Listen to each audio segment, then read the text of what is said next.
There are more images of Queen Elizabeth II than any other person in history. Many of them provoked strong emotions when they were first unveiled. I thought maybe it's going to ruin my career. He was really just concentrating on getting this right first time. If you had portrayed Elizabeth in this way, or Mary Tudor, you would have been executed. The royal portrait is one of the most powerful propaganda tools a monarch possesses. Images of regal power, dominance, and the divine right to rule. That's all very well if you're a king, but if you're a queen, it gets a lot more complicated. I'm going to discover how artists through history have grappled with painting a woman in power and what that tells us about our changing attitudes to female monarchy. This is where you get excited every time, again and again, to be a historian. Are you excited to be a historian at the moment? Well, I am, but I don't know what I'm going to see. How can a queen be a terrifying ruler in an ageing female body?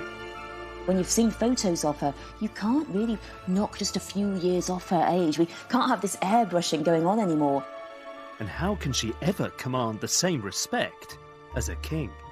Look at her. She's a monster with snakes in her hair, and her breasts are long, sagging, withered, like udders. Throughout history, artists had to summon all of their creativity and skill to strike that complex balance between femininity and power. In order to paint a queen, artists had to reinvent the very idea of painting a woman.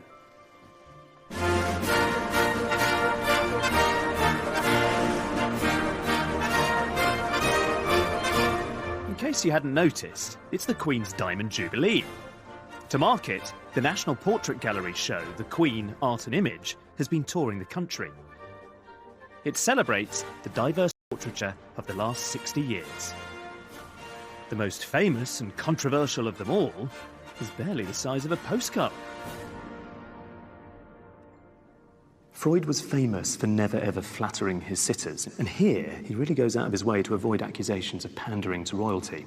We see this burly, quite dumpy, hangdog monarch with what appears to be a 5 o'clock shadow darkening her thick jaw. This could be a granny with a perm just about to pop out for a pint of milk. To meet someone with unique insight into the process. This is fantastic, just immediately to give a sense of... The painter and photographer David Dawson was Lucian Freud's assistant for 2 decades until the artist's death last year. How do you feel when you're leafing through? I mean, it must still be It's quite poignant, painful. yeah. It's a good visual diary for me. In Damien. Very entertaining. And is this the dog that you're sitting in front of? Yes, look, Eli posing. See, there he is. How wonderful. In 1999, Freud received some news. The Queen wanted to sit for him. There was this photo before the Queen arrived. Dawson was given permission to document part of the process, which took place over 18 two-hour sittings. For Freud, whose portraits could often take years, it wasn't long. Quite often with Lucian, when he's working in the studio, he has 2 or 3 attempts. So he was really concentrating on getting this right first time. It all began splendidly. He sort of started around the forehead and around her eyes, and Lucian, when he painted, would work in small areas and then build outwards. Well, he'd make that bit quite finished. Yeah, and then... yeah, and then it would just grow. It was a very unusual way of painting. Yeah, it is. It was fascinating to watch. But not everything went quite to plan. Painting the hair with the crown on top, he needed more space in the canvas, so he added another 1.5 inches or 2 inches onto the top of the canvas. So originally she didn't have a diadem at all? This was always the pose of the Queen, but in the painting it didn't fit. There's also that thing, you know, when does it become a royal portrait or just a straight portrait without the diadem and the tiara? Well, it helps. Yeah. But I think that's where it becomes fascinating, because a monarch, a queen, becomes so bound up with a nation's identity. Yeah. She becomes almost symbolic. Well, maybe that's why he needed the extra bit of canvas with the diadem. You know, it's sort of those two ideas. That bit, the crown, is the symbolic monarchy bit. Yeah. The bit underneath is the real person. Yeah, it's breathing and living like all of us. People were critical of this when it came out, partly because they felt that this was not a slap in the face, but that it was quite brutal. Was he conscious of what was being said? Did he care? He didn't care. I mean, he was aware that there's certain criticism against this portrait, but he felt, you know, he couldn't do anything about that. That's what other people thought. It's not what he was thinking. And what do you think? I think it's a serious, very good painting that shows the monarch in the 21st century. You know, it's not 8-foot portraiture that's, glorifying the great and the good. This is a very real person in a unique position that Lucian's very aware of the history that's gone through her family.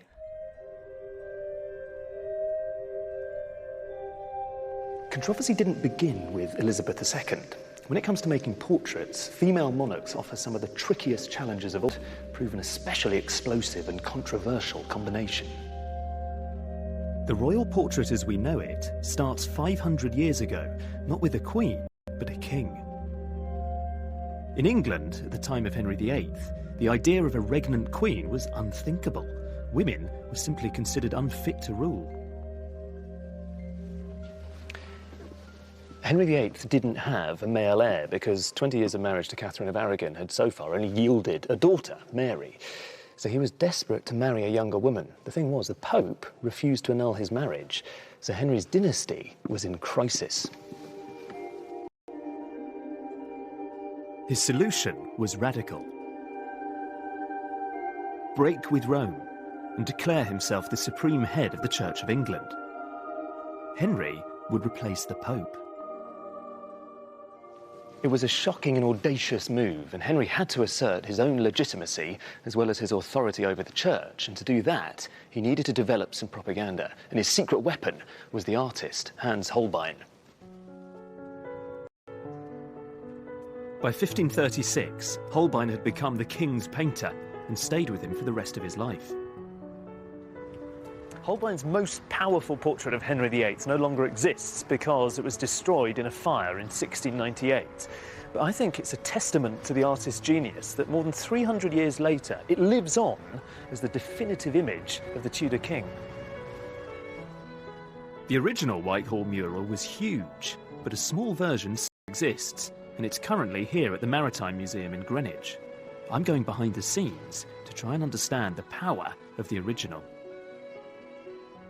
The portrait was commissioned to celebrate the birth of a son and the assured future of the Tudor dynasty. What Holbein has created here is the archetype of kingship. Henry VIII is such an exaggerated idea of what a king could be, it's almost comic. He isn't anatomically correct. Look how broad he is, this big beast of a tyrant of a king. And just to ram home that point that he was capable of providing an heir for the nation, we see him in this sexually quite aggressive pose. And his codpiece is, frankly, enormous. And on the right, you can see the woman who's provided him with a son, Jane Seymour. She's painted in a very English tradition of how you present a queen consort. She's more passive than Henry. She doesn't look at us. Her arms aren't wide apart. Instead, they're clasped together demurely, just hovering above her stomach, above her womb, signalling that she's fulfilled her function of providing an heir for the nation. And this image would be tremendously influential. People who saw it was the last word in royal portraiture. This was the benchmark of how you could summon a sense of monarchical authority. But that's very different if you're a ruling queen, if you're a queen regnant. They had to find a new way to present themselves that negotiated a middle path in between this and this. In 1553, his son Edward VI died, and Henry's daughter Mary became England's first queen regnant. She needed a royal portrait, but where on earth should she start? The answers lie deep in the National Archives, hidden in a dusty old box. Check this out. Is this the one we want? Really exciting. This is genuinely a good moment, is it? This is where you get excited every time, again and again, to be a historian. Are you excited to be a historian at the moment? Well, I am, but I don't know what I'm going to see. Well, exactly. That's all part of the fun. Good. We're gloved up. So we're gloved up, ready to go. And this is a document dating from 1553. So this isn't a colourful image, but it is an image that's incredibly powerful. It is, in fact, one of the first pictorial statements of female monarchy. We have here Mary pictured with the full regalia that a king would have worn, the orb and the sceptre, the ermine gown. And in many ways, the significance of this picture is what's going on from the neck up. And she's got her hair loose. Now, is that significant? It is. You might just think that was the kind of, fashion decision that she made that morning. But actually, it's loaded with significance. Now, a queen consort traditionally would have had their hair down in advance of the coronation that they would have with their husband. And what was the significance of that? Purity. Is it supposed to be I'm a young woman kind of thing? Yeah, in the same way that people would wear, white bridal gowns now. And, of course, the problem for Mary is, well, she's not just queen consort, she's actually the reigning queen. So what does she do with her hair? Does she wear white and, in that sense, is dressed like a bride? Or does she wear the gown and the ermine, the purple velvet gown that a male monarch would be? So, in a way, really early on, it's quite crude, the imagery. They're just saying, oh, God, what do we do? A queen, we'll just make her look like a king, and she's got long hair because she has to, because she's a woman. Yeah, so it's assertive, but it's ambiguous, I guess, and that's exactly the kind of problem that Mary and those around her are facing. A year later, Mary married the heir to the mighty Habsburg Empire, the future Philip II of Spain. She doesn't look at all happy. Well, she's not happy. I mean, she's staring at him like, you're just kind of on my patch. They're not kind of honeymoon portraits, are they? But this is Mary, and she's in the dominant position of the queen regnant.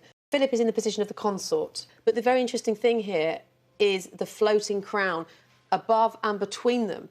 And if I was an Englishman at the time, I would begin to feel a bit angry months after the wedding. Then, let me show you this. See, this is exciting. What do you think I'm going to show you?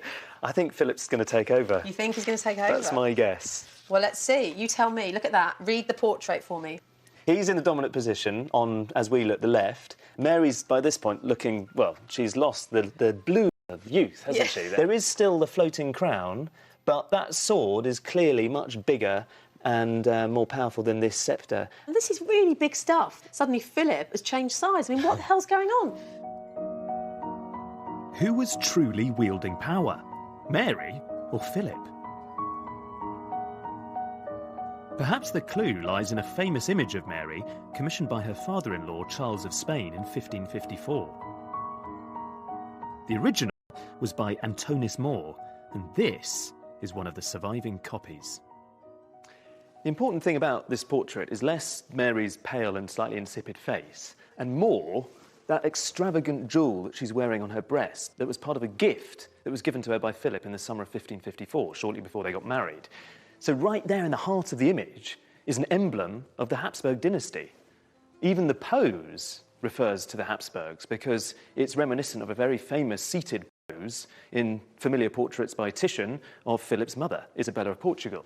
Here you have Mary, the first regnant queen in English history, and rather than looking like a sovereign, she looks like a consort of an entirely different European dynasty altogether. She's been relegated from her status as a queen to that of a bride. Mary's marriage was a political necessity, but it limited her power and her portraits. It was left to her successor to pick up from where she left off. Of all the paintings of queens, it's those of Elizabeth I that truly capture the imagination. The Ditchley portrait by Marcus Gerert the Younger is one of the most famous of all. In it, she's Gloriana, the eternally youthful virgin queen. The thing about this painting is quite how remarkably strange it really is, because it was painted towards the end of Elizabeth's life in 1592, and she's standing in this supernatural kind of cosmic space with her realm literally laid out at her feet. So she is, compared with the kingdom, colossal. She's in this strange area where she has the elements at her command. There's sunlight to the left, and then there's a thunderstorm. And she can command both. She can summon sunlight, she can banish tempests as she wishes. As a piece of propaganda, obviously, this is very powerful indeed. It's really effective. But it's also something else. It's awesome, it's odd, and it's quite new. She's something dazzling and terrifying. And this portrait did a huge amount to completely reinvent how you go about painting a queen. 40 years earlier, there was little hint of what was to come. Aged 14, she's depicted as a young, bookish princess, pale, cautious, and actually quite sweet. In 1558, when she was 25, Elizabeth became England's first Protestant queen. Every move scrutinised by powerful Catholic enemies. She knew they were biding their time, and the threat of her rival, Mary Queen of Scots, loomed large. Elizabeth needed a strong royal portrait to restore stability and shore up her own power. And she, of course, knew from her sister that a queen's image could all too easily escape her control.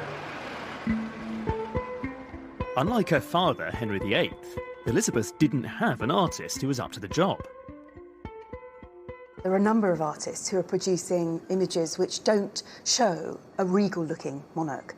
And you've got a difficult problem if you're an unmarried young woman who's taken the throne. Very early on in her reign, in the 1560s, we know that her ministers are really quite anxious about this and concerned about it. So they were on the hunt for a really good court Absolutely, artist? yes.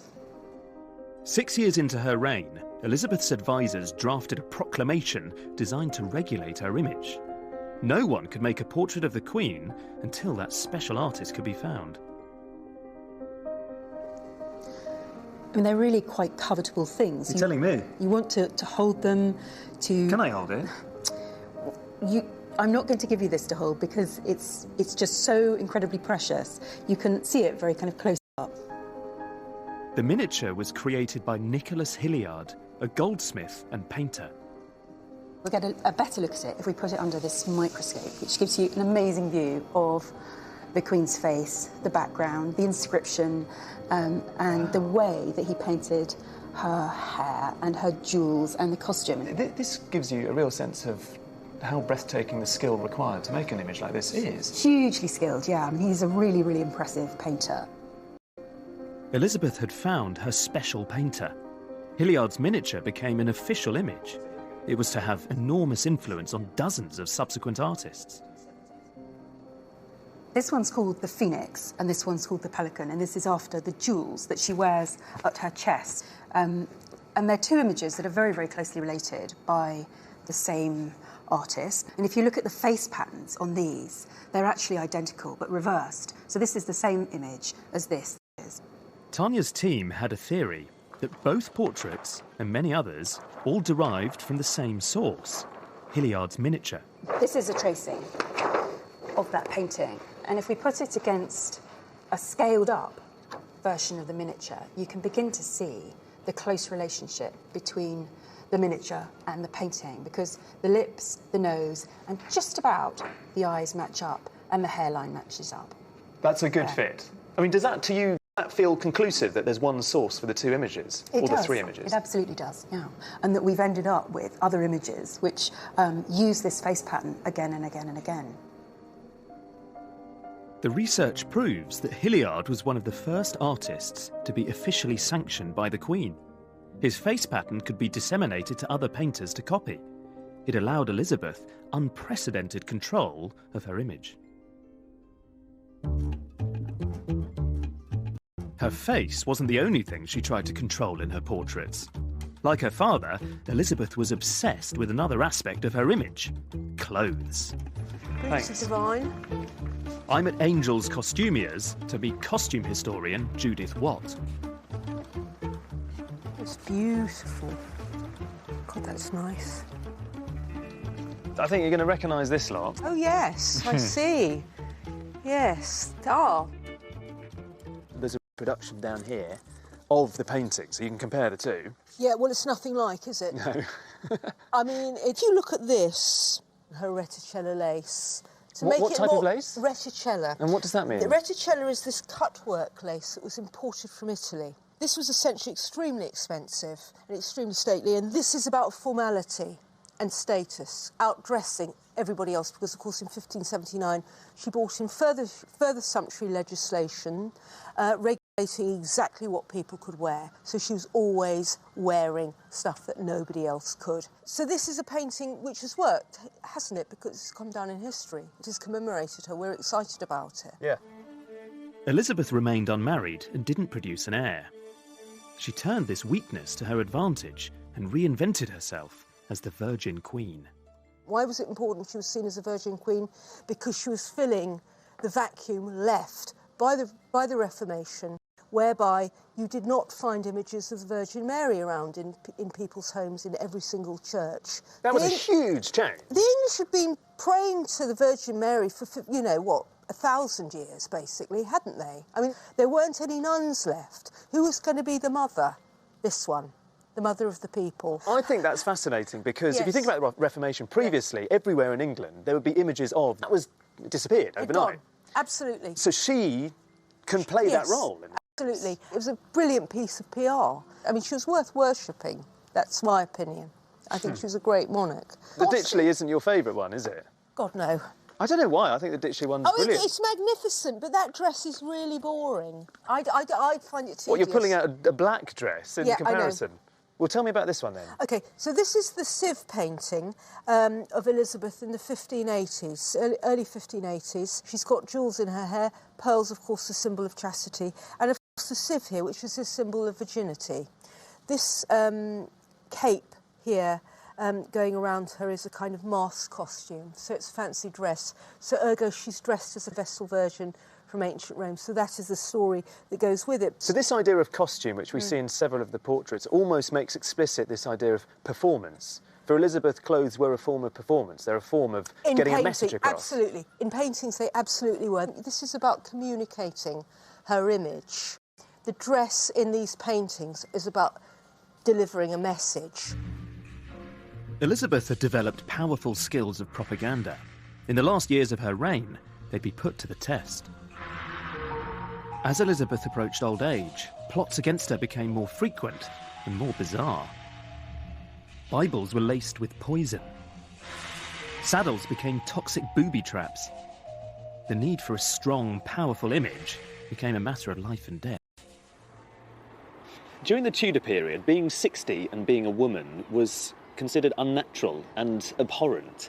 And the thing is, if you were a monarch, it was something else altogether. It was also risky, because a weak and feeble body meant a weak ruler and a feeble nation. So Elizabeth had to come up with quite a crude but effective solution to the problem, which was she just started pretending that she wasn't getting older at all. Hilliard was called upon to shun reality and create a new face pattern, the Mask of Youth. As she approached the age of 70, the face of the balding, toothless queen was frozen into that of youthful beauty. The government called for unauthorised images of the queen to be destroyed.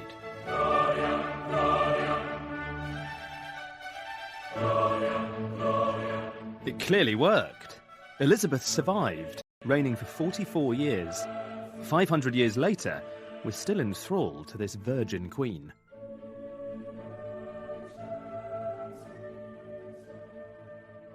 Elizabeth I died in 1603, aged 70. And for nearly 100 years, no other queen regnant ruled over England until Mary madness and all the strangeness of Elizabeth Ditchley portrait.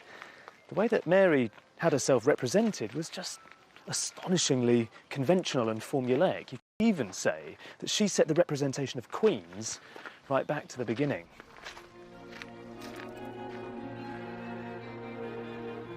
In 1688, King James II had alienated the nation with his unpopular Catholic policies. Parliament wanted him out and invited his Protestant daughter Mary and her husband William of Orange to start a glorious revolution. It succeeded, but opinion was divided on who should rule. Should it be Mary, the daughter of James II, or should it be her husband and first cousin William, who had a huge army but was a Dutchman, possibly homosexual, and could only claim to be fourth in line to the throne? In the end, Parliament chose both. The idea was to combine Mary's legitimacy with William's military might. William would take the administrative power. Aside from that, it sounded reasonably egalitarian. But the portraits tell a very different story. As the leader of a violent and bloody revolution, William was surrounded by enemies. He needed propaganda on an epic scale. To stress his legitimacy, he borrowed heavily from portraits of his ancestor, Charles I. It's your classic way of painting a king. William is in the centre. The whole point of an equestrian portrait is you see the monarch, or in the past the Roman emperor, in full control, and he's trampling on these symbols of war. To the left, you can see Neptune. Of course, he's a very powerful god, but he looks here like a slightly faded, feeble, weakling presence compared to the star of the show, William himself. The whole message of this is a full-blown Baroque composition in which we're supposed to marvel at William's imperial prowess, at his might, at his strength, traditional masculine values associated with a monarch. In Mary's portrait, we're asked to marvel at something else entirely. This is a portrait of Mary, not when she was queen, but when she was Princess of Orange. And I look at it and feel a little bit sad, actually, because it's so deliberately confining about what women in the late 17th century could be. It's almost as though she's decked out in this kind of straitjacket of convention. There are all of these tropes and motifs, cliches, if you like, of what it means to be a woman. You have to be alluring, you have to be attractive. So we can see rosy cheeks, bright red lips, come hither eyes. Even in the background, the garland of flowers, as though she herself is another succulent bloom, something that will one day produce children. Here's a future Queen of England, court. To see what I mean, you just need to look at this, another very glamorous portrait of an aristocratic lady, which has got all of the same tropes and motifs and ideas, which is essentially about aristocratic women as sexy, almost merchandise. This image of Mary remains the template by which she was painted throughout the rest of her life.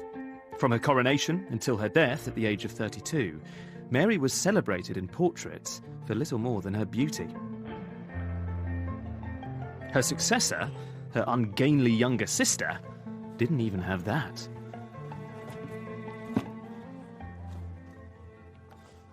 So I reckon that most people would be hard-pressed to name this lady, Queen Anne. The thing about Anne is that she has a very bad reputation. Anne's contemporaries noted that she was dull and dim-witted, but her appearance caused abject horror. Obese and notoriously plain, she had a weeping eye and a squint. She was supposedly so ridden with gout that she couldn't even make it to her own coronation. She had to be carried to the ceremony. Let's have a look at this one. But the thing is, she ruled at the beginning of the 18th century, and this woman actually presided over one of the most exciting periods in our nation's history. The reign of Anne coincided with many great achievements. The empire expanded into Europe and America. Architecture flourished as John Vanbrugh built the Baroque masterpiece Blenheim Palace. And literature flowered, with Alexander Pope writing his groundbreaking satire, The Rape of the Lock. While Anne presided over this era of innovation, history hasn't let her claim the credit. It seems her propaganda machine wasn't in the best of shape. In Anne's coronation portrait, she sought to align herself with Elizabeth I, dressing in gold. While Elizabeth was a resplendent virgin queen, the paintings of Anne are remarkably unflattering, and even worse, they're boring. Why is Queen Anne's portraiture so seemingly dull, unglamorous and conventional? Physically, she didn't, I think, look as she might have wanted. Well, so you think she was portrait. anxious about that? Yeah, I think that there would be a real anxiety about portraying that sort of view as a queen to her subjects. It's a pre-photographic age, though. No one need know. That's true, but I think although you want something that's idealised, you also want something that's believable. But it would have been so easy. Like, when you're commissioning official court portraiture, it's supposed to be flattering. It really does seem like she was the visual equivalent of having cloth ears in not understanding that art is brilliant propaganda. When you consider the fact that people must have realised that there was a very real possibility they would inherit the throne. It seems for a queen, at least, beauty matters. I can't help wondering if, armed with a strong portrait celebrating her virtues, history might have treated Queen Anne with a little more respect.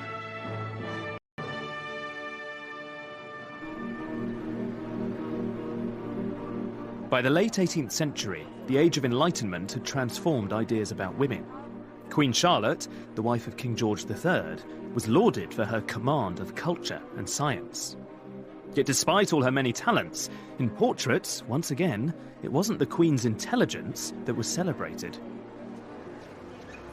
Charlotte was a great patron of the arts, as was her husband, who founded this place, the Royal Academy. The painter Johann Zoffany specialised in works that were refined, polished and elaborate. He was quickly spotted by the King and Queen, and this painting was his first royal commission. I think rather cleverly, Zoffany offers a whopping great clue about how we should think of Charlotte herself, because if you look at the composition, her form and the colour of her dress is mirrored very clearly in this triangular whitish silverish dressing table to her side. So Zoffany is not stressing her power as a queen consort. Instead, he's stressing her femininity. So I would call the tone of the painting a piece of elegant sycophancy, because it's really well done, but it is an official commission. Unfortunately for her, she wasn't always going to be depicted in such an alluring, elegant, and beautiful manner. In reality, contemporaries thought Charlotte exceedingly plain and increasingly ugly. Unluckily, her reign coincided with the golden age of satire. This is a far cry from Zoffany. Look at her. She's a monster with snakes in her hair, long, scaly, and her breasts are long, sagging, withered, like udders. And she's protecting Pitt's private parts, because it was said of Pitt, who never married, he was stiff with everybody except the ladies. And so here is Charlotte protecting the Prime Minister, but not depicted in at all friendly way. And look how Charlotte is depicted again, with her ragged, jagged teeth. Very ugly. Very, very ugly, with a prominent nose. And this was a depiction of a queen that was never very popular. So she was fair game to satirism. Perfect game. But I'm intrigued about the novelty of suddenly the disrespect paid to a queen, which is something new. If I think you had portrayed Elizabeth in this way, or Mary Tudor, you would have been executed. No question about that. And you would have been executed twice. You would have done Henry VIII that way. No trouble at all. Authority. So this is a reflection of diminished power for the Hanoverian crown. Yes, the Prime Minister of the day was a very, very important figure, and the Cabinet was important. And slowly the power was being transferred to those people who had elected mandate. Yet Charlotte was facing more than the loss of mere power. By the late 1780s, her life was at stake. Here is Louis XVI executed in France. And here is the possibility of George III being executed. And here is Charlotte strung up on a lamppost with the Prime Minister in St James's. So there were a number of crises threatening Britain at this time. There were great crises. Yes. There was real possibility of revolution. All the crowned heads in Europe were worried they were going to be guillotined. In France, the King and Queen had alienated their subjects with their overblown absolute monarchy. To survive, the British Crown needed a new kind of image, as far away from this as possible. In 1789, Charlotte, still reeling from events in France and her husband's madness, was asked to sit for the artist Thomas Lawrence. Just 20 years old, this awkward young man offended her instantly. Lawrence had a problem on his hands. The Queen insisted on sitting for him while listening to her daughter read to her, but she appeared totally bored and grim-faced and a bit severe. So in a bid to enliven her expression, he asked, not unreasonably, if he could engage her in conversation. But Charlotte considered this a terrible presumption, and she refused to sit for him again. It would take all of Lawrence's innate talent to transform his stony subject into someone who appeared animated and warm. To find out how he did it, I'm going behind the scenes at the National Gallery to meet Larry Keith, Director of Conservation. X-rays reveal Lawrence's charcoal drawing from the first and only sitting. I'll just move this up so you can see.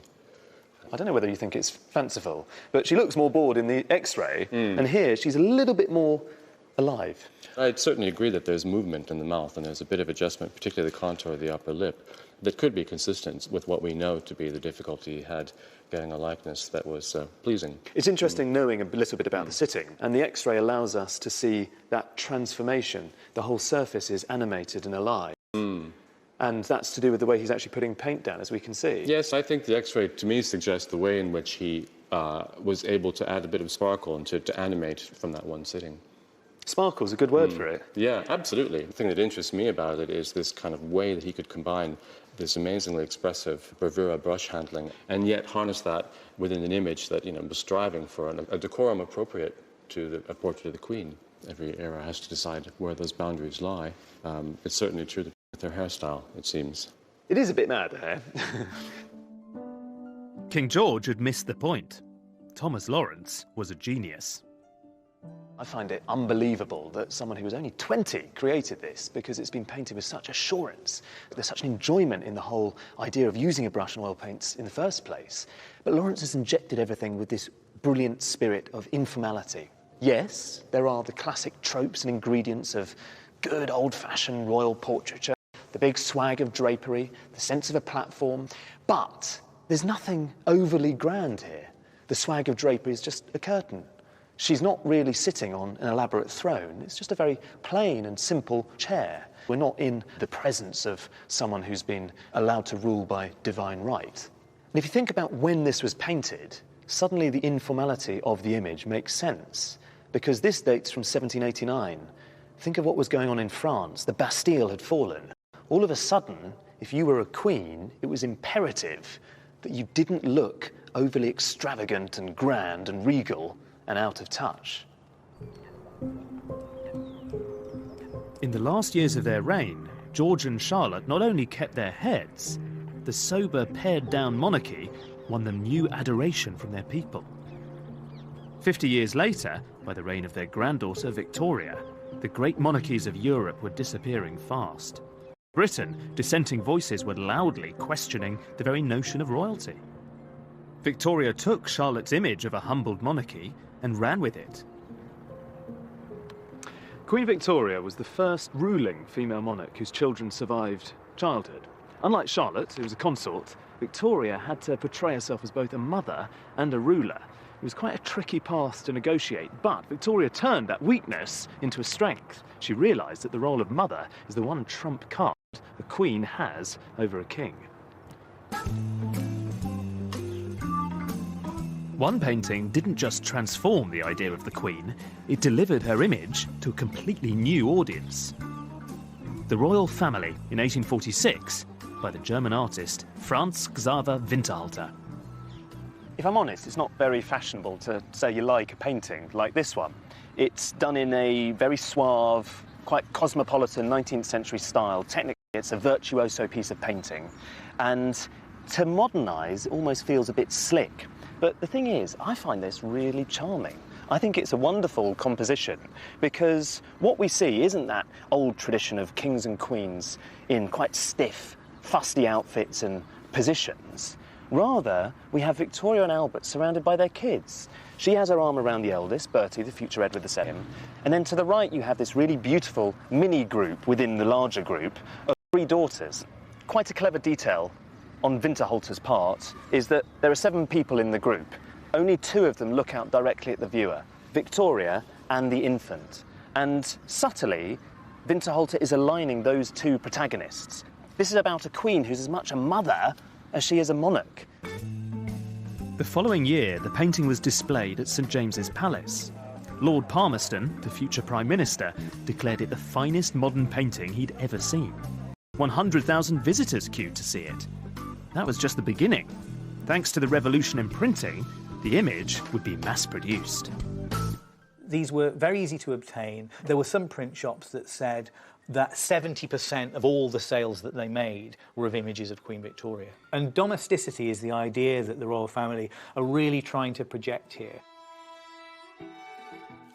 Victoria was desperate to court an influential demographic, the middle class, newly furnished with the right to vote. In 1860, she gave permission for the first official set of royal photographs, specifically aimed at her new middle-class fan base. When the first ones went on sale, 60,000 were sold just in the first couple of days. And the wholesale price was 3p a portrait. That isn't really very much, even in the 1860s. It's like you've invited the Queen into your home, and she's there on the mantelpiece, because these are not images of power. The royal family don't want to laud it at this stage. I think that they have reached the conclusion that ordinariness is the key to their survival. As Victoria's reign continued, she reached a new obstacle: her age. After Elizabeth I, no queen had lived beyond the age of 40 until Victoria. Perhaps the secret to her long life was her favourite tipple, Scotch in her claret. Cheers. Tastes good. I think it tastes good. Obviously, he's got a kick. It's, if you are a drunk, this is a good drink. She probably had one of these to celebrate the Diamond Jubilee. I think she had quite a few, and I think she had quite a few in general. Victoria didn't turn down a little drink. The Diamond Jubilee was a moment of celebration, but it was unsettling to see her age. The big problem, of course, that Victoria is getting so old, and people knew that, and they were panicking about what was going to happen when her son came to the throne. Was everything going to collapse? Was it going to be the end of what they'd known? And she was this great queen. She'd been on the throne for 60 years. By the end of her reign, she was so excited, but underneath it, the empire was crumbling. How could Britannia rule the waves if a quarter of its population lived in destitution? On the continent, Germany was growing ever stronger. The dominance of the empire was no longer assured. How do you show, most of all, that Britain has to be feared? That's the important thing. The rest of the world must still be terrified of Britain and its might. And this was a question that became increasingly greater and more important when she was old, because when you've seen photos of her, you can't really produce those lying Gloriana-type portraits that we have of, say, Elizabeth I, that knock a few years off her age. We can't have this airbrushing going on anymore. They can't diverge too much from what everyone knows she looks like, which is actually, by her older years, pretty plain and pretty cross, really. The last portrait of Queen Victoria is on display in her apartments at Kensington Palace.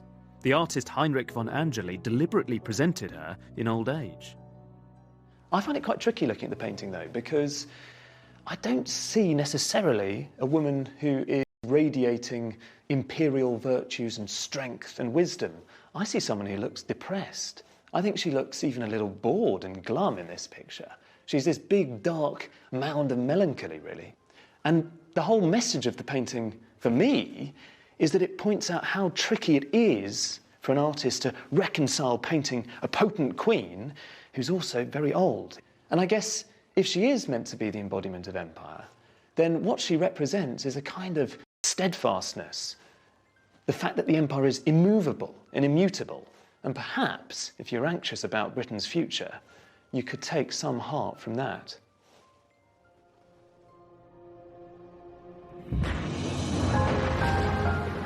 Over the next 50 years, the empire was to change beyond recognition. The Second World War saw Britain bankrupted and diminished, trailing behind America and the Soviet Union. Throughout, King George VI had proved a strong figurehead, inspiring enormous affection. His death at the age of only 56 brought the nation to a standstill. The new Queen, Elizabeth II, was just 25. Those around her were deeply concerned by her lack of experience. The royal propaganda machine sprang into action.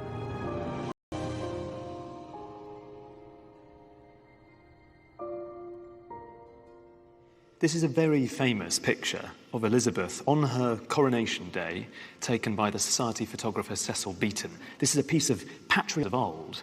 Elizabeth is wearing the imperial state crown. She's decked out with jewels from every corner of the empire. If you look very closely, you can see the Queen, the new Queen, is wearing these enormous drop pearl earrings. And those earrings actually once belonged to Queen Elizabeth I. He's trying to summon a vision of a new Elizabethan age. So as a piece of visual rhetoric, Beaton's photograph is extremely persuasive, but its DNA, its vocabulary, if you like, owes everything to the queens who preceded Elizabeth II.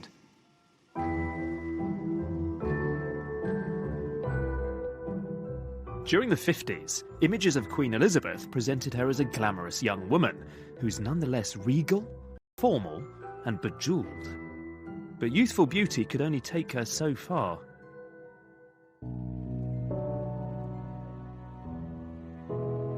In 1966, the Queen visited Aberfan in Wales after a mining disaster had killed 144 people, mostly children. The Duke described the scene when he first visited the disaster area a week ago. It had taken her 9 days to make the trip, and the Queen was vilified for being remote and out of touch. Her image was out of step with the 60s, She needed to catch up.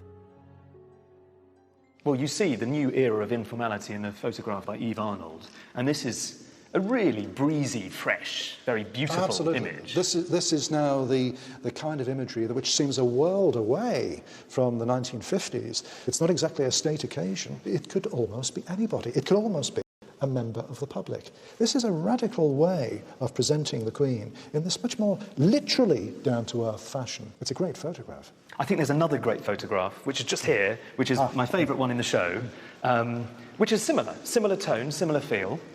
And this is, well, it says this was taken in 71. And where is she? She's actually on the Britannia. This is a photograph taken by Lord Lichfield. They're just crossing the equator, and the tradition is that you duck a member of the crew and soap them down. And that's what happened to Lichfield. He kind of expected it and had a waterproof camera at the ready. Really? And so when he bobbed up, he caught the Queen laughing spontaneously at this hilarious moment. I think what I love about it is that she looks so chic and glamorous. And I like, just formally, I mean, it's a very sort of spare image behind. It's beautifully composed. I think she has very cool sunglasses, picked up in the porthole. There's a lot going on. I think what this photograph really does is address the notion that queens have to be very serious and po-faced and rather glum figures, and all of that is consigned to history, and instead what you have is someone who is vivacious and enjoying themselves. But this new informality... So what do we see in this picture? Here is the Queen visiting Princess Anne in hospital for a routine gynecological operation. It's nobody's business, really. And yet we see the Queen running the gauntlet of a phalanx of photojournalists, all taking their photographs. And we now have this issue unfolding in the 1970s where there is a confusion between the public role of the Queen and her private life. The territory opened up by the media was exploited by a new faction, contemporary artists. Artists like Gerhard Richter based their work on newspaper cuttings. Richter's blurry surfaces evade our attempts to see the subject in focus. Can art, he asks, really capture the truth of a person? For Andy Warhol, the Queen became nothing but surface, her public face complete artifice. What we see increasingly through the course of this exhibition and in the last 40 years is a tendency to hold the Queen's image up in a critical light and to pose questions about her relevance, her importance, and what she's for and what she's about, and whether we need a Queen. All of these things are constantly coming through the images that we have of her. In days gone by, the Queen's predecessors might have retaliated with a strong royal portrait. The trouble is, in the 21st century, an official portrait of the monarch no longer wields much power. Why are so many portraits of the Queen so exceedingly boring? Perhaps it's their sycophancy, creaky paintwork. Anthony Williams painted the Queen like an OAP, with sausage fingers. The trouble with so many portraits of the Queen is that they're full of all of the regalia we associate with monarchy, crowns and jewels and cloaks, a sense of pageantry. But they don't quite acknowledge that those trappings today feel a bit odd and anachronistic. Contemporary artists have to conjure some of that pomp and splendour that accrues to a monarch, for sure, but they also have to reconcile that with a sense of someone real who exists, lives and breathes in the 21st century. And that is an enormous challenge.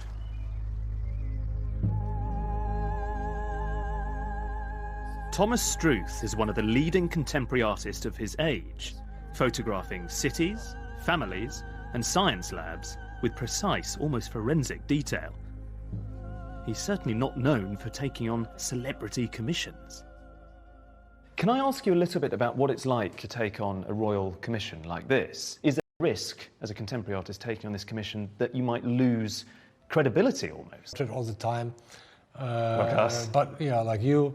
But in the end, I thought I cannot reject because it's will be such an unusual opportunity. Well, what was the appeal? Why did you say yes? It was a possibility to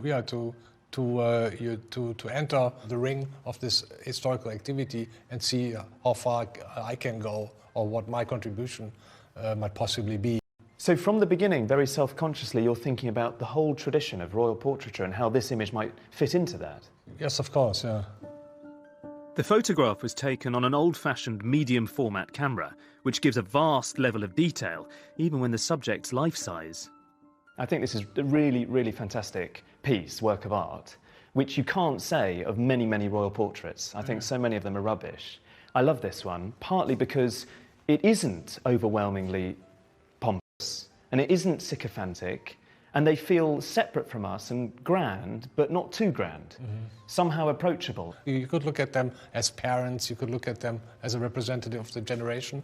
Grandparents? Yeah, that they are, and they're actually the same age as my parents. Well, so in a sense, you've created a portrait, a sympathetic portrait of a generation that has had its time in a sense, but you're not brutally sort of removing that picture at all. I mean, of course, it's also a strange situation here, because Queen Elizabeth is powerful, more foggy and less determined manners than a queen or the kings of England have been before. So now it's a question of celebrity, fame. It's a very undefined energy. Warhol, all about surface in that sense. Yeah. You, much more about a sense of depth. In the end, it's much more interesting who these people really are. Did you try and reflect that in the picture? Yes, I think so. I reflect on that by showing them very real. So you see the legs of the Queen with the blood vessels, and you see the neck, and you see the hands, and she doesn't look like a normal person because of the surrounding, but she looks like a person who will die one day, and it's a kind of humble portrait in a certain way. Perhaps by acknowledging the Queen's humanity, we can accept her elevated status. As usual with depicting a queen, it's a difficult balancing act. Over 500 years, artists have had to negotiate power and femininity, reconciling the roles of virgin, mother and wife with being a monarch. In the 21st century, it's become even more complicated. Hierarchical, we're more informal, and thankfully today we no longer feel troubled by a woman ruling over us. And all of that means that contemporary artists now face a new challenge, which is how in the 21st century to go about making a convincing modern portrait, not necessarily of a queen, but of a monarch at all.